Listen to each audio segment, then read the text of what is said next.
After World War II, warfare changed faster than anyone could fully understand, and the arms race between the Soviets and Americans became increasingly uncertain. The nuclear bombing of Hiroshima and Nagasaki already showed how far destruction can go, and soon chemical and biological weapons also appeared as potential tools that could change the conventional way of war. The USA and its rivals were developing weapons never seen before, but that came with a big headache. How do you test weapons that have never been used in war?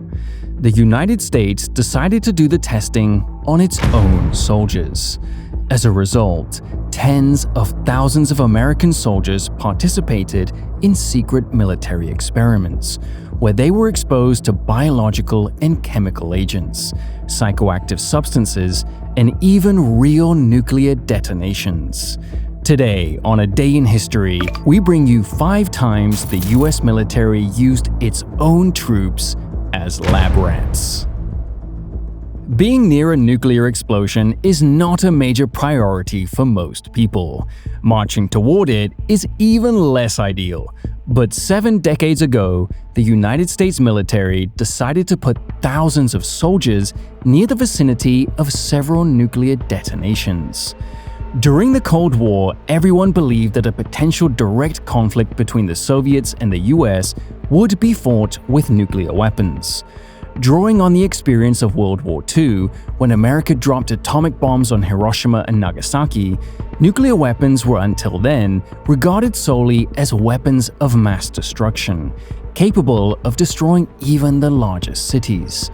However, in the early 1950s, a new idea emerged: tactical nuclear weapons that would be used in conventional warfare.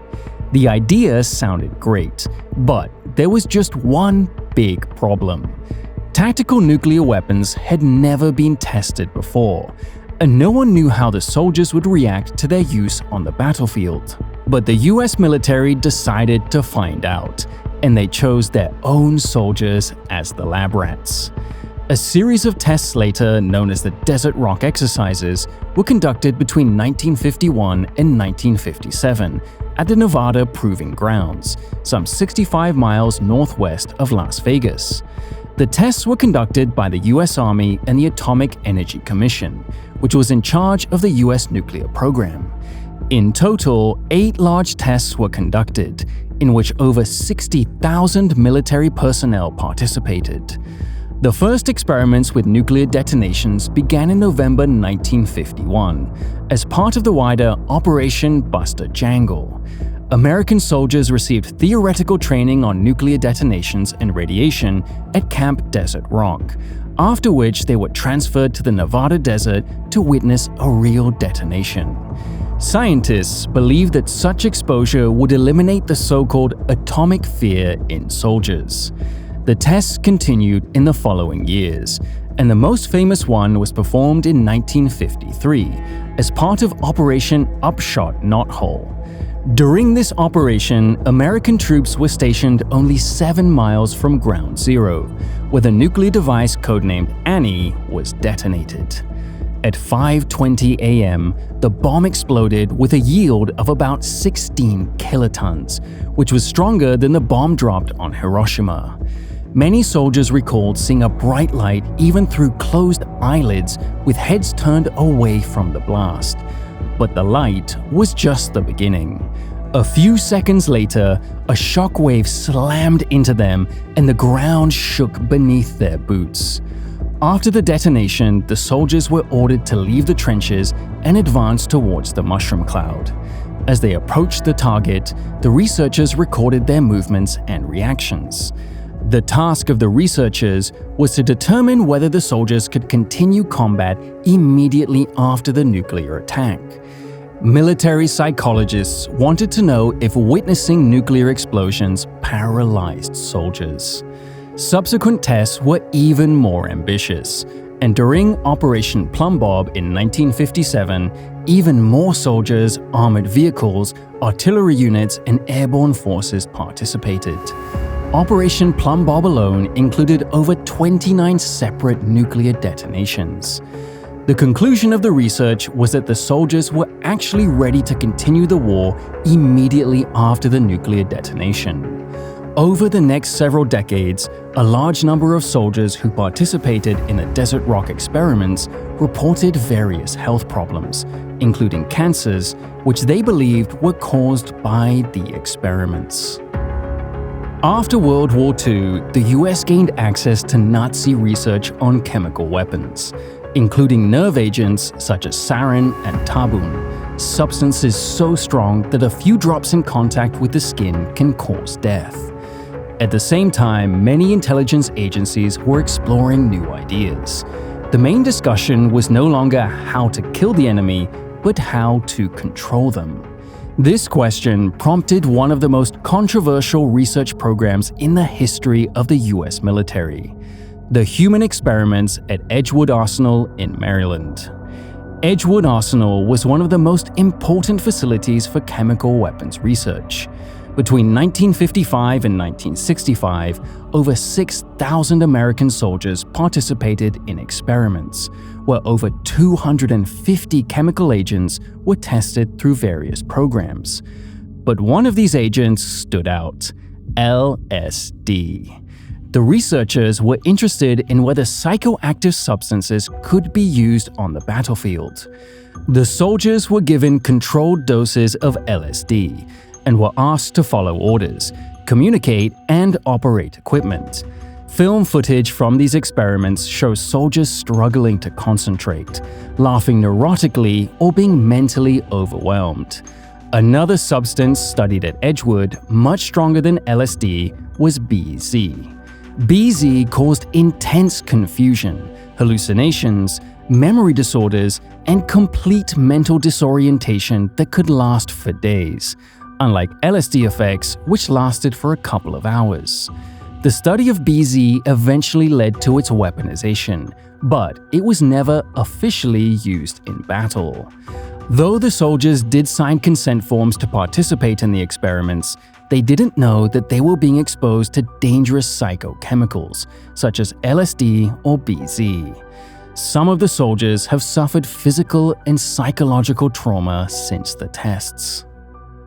During World War II, the United States government conducted secret, race-based mustard gas experiments on thousands of its own minority servicemen. When America entered World War II, their greatest fear was biological weapons. They lost tens of thousands of soldiers in the First World War due to gases such as chlorine, phosgene, and mustard gas. Intel suggested that Germany, Japan, and other powers still maintained huge stockpiles of biological weapons. So, the US wondered how their soldiers could survive this without massive casualties. The US military has decided to secretly test poison gases on their own soldiers. Tests took place at secret facilities, including Camp Siebert in Alabama and the previously mentioned Edgewood Arsenal in Maryland. This time, the focus was on sulfur mustard, better known as mustard gas. For those who don't know, mustard gas doesn't kill you instantly. It first attacks your skin, your eyes, and respiratory tract. Victims experience severe chemical burns, nasty blisters, temporary blindness, and lung damage. Symptoms do not appear immediately, but several hours after exposure. The researchers wanted to determine how much mustard gas a soldier could withstand before being incapacitated. They also took the opportunity to test new equipment, such as newly manufactured gas masks and protective suits. Soldiers were exposed to mustard gas in two ways. One group was placed in closed chambers, where mustard gas was released into the air. The other group had drops of mustard gas agent placed directly on their skin to monitor the level of burns and the effectiveness of medical treatments. Some soldiers wore protective suits, while others had their protective suits deliberately exposed in certain areas. The results were brutal. Many soldiers developed large, fluid-filled blisters that took weeks to heal. Some suffered severe burns on places where protective gear had been deliberately left exposed. Others reported severe eye irritation, temporary blindness, and difficulty breathing. Mustard gas messes with your DNA, so those who were directly exposed to it would often see chronic skin problems, including skin cancer, that never goes away. However, the most controversial part of the program was the way candidates were selected for these experiments. Candidates were selected by race. African American soldiers, Japanese American soldiers, and Puerto Rican soldiers were placed in separate test groups. Researchers believe that different racial groups reacted differently to mustard gas.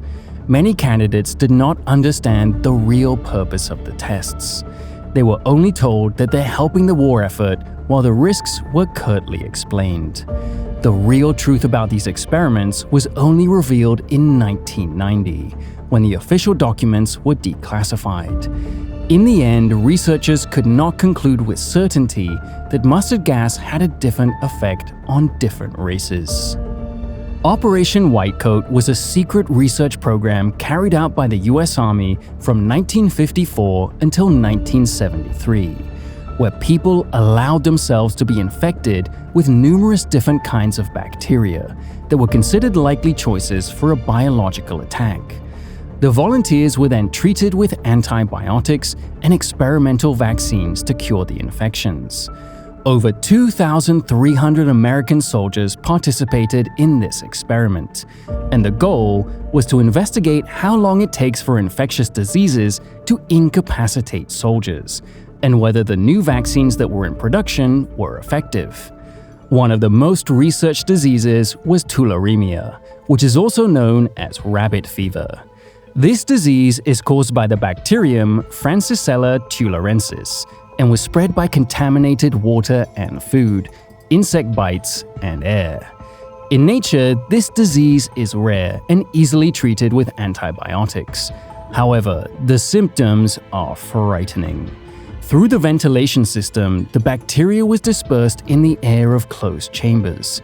It only took a few days for test subjects to develop symptoms of rabbit fever.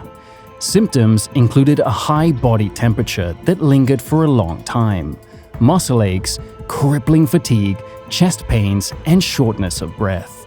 While the test subjects were struggling, the researchers monitored the course of the disease, and only at the last minute would they treat the rabbit fever with antibiotics and vaccines. But rabbit fever was not the only disease investigated during Operation Whitecoat. Another disease that was studied is known as query fever, or Q fever for short. This bacterial infection is also primarily spread by contaminated air. The symptoms are much more severe than those of rabbit fever, although rarely fatal. Symptoms include prolonged and high body temperature, muscle aches, and inflammation of vital organs, which was the biggest difference compared to rabbit fever. Q fever usually lasted 1 to 2 weeks and appeared 2 to 3 weeks after exposure. In rare cases, Q fever could appear only after several months or even years after exposure, and then the symptoms would be even more severe. What is especially interesting is that most of the volunteers were members of the Seventh-day Adventist Church. This church believed that Christians should not kill others in war at any cost.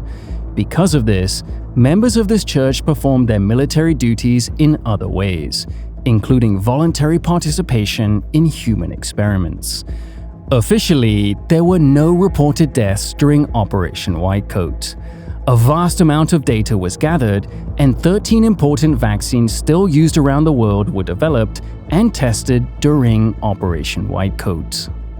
Between 1963 and 1969, the US military carried out a series of experiments to evaluate the vulnerabilities of US Navy ships to chemical and biological warfare agents.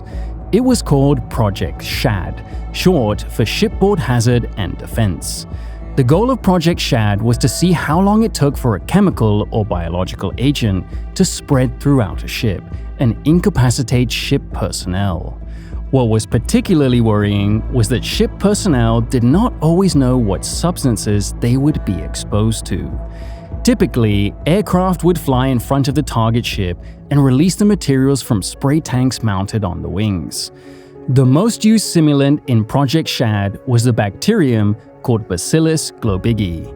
It was essentially a harmless bacterium that could mimic real biological weapons agents, such as anthrax. Chemical tracers were also used to track the movement of toxins through ventilation systems, passageways, and open decks. The results of the experiment were worrying. When the ship's ventilation system became contaminated, it only took a few minutes for most of the ship's personnel to become infected as they went about their regular tasks. The experiment was supposed to be harmless. However, in the years that followed, many sailors reported various health problems they claimed were a result of Project SHAD. The public was shocked. In 2007, the US Institute of Medicine published a study titled Long-Term Health Effects of Participation in Project SHAD.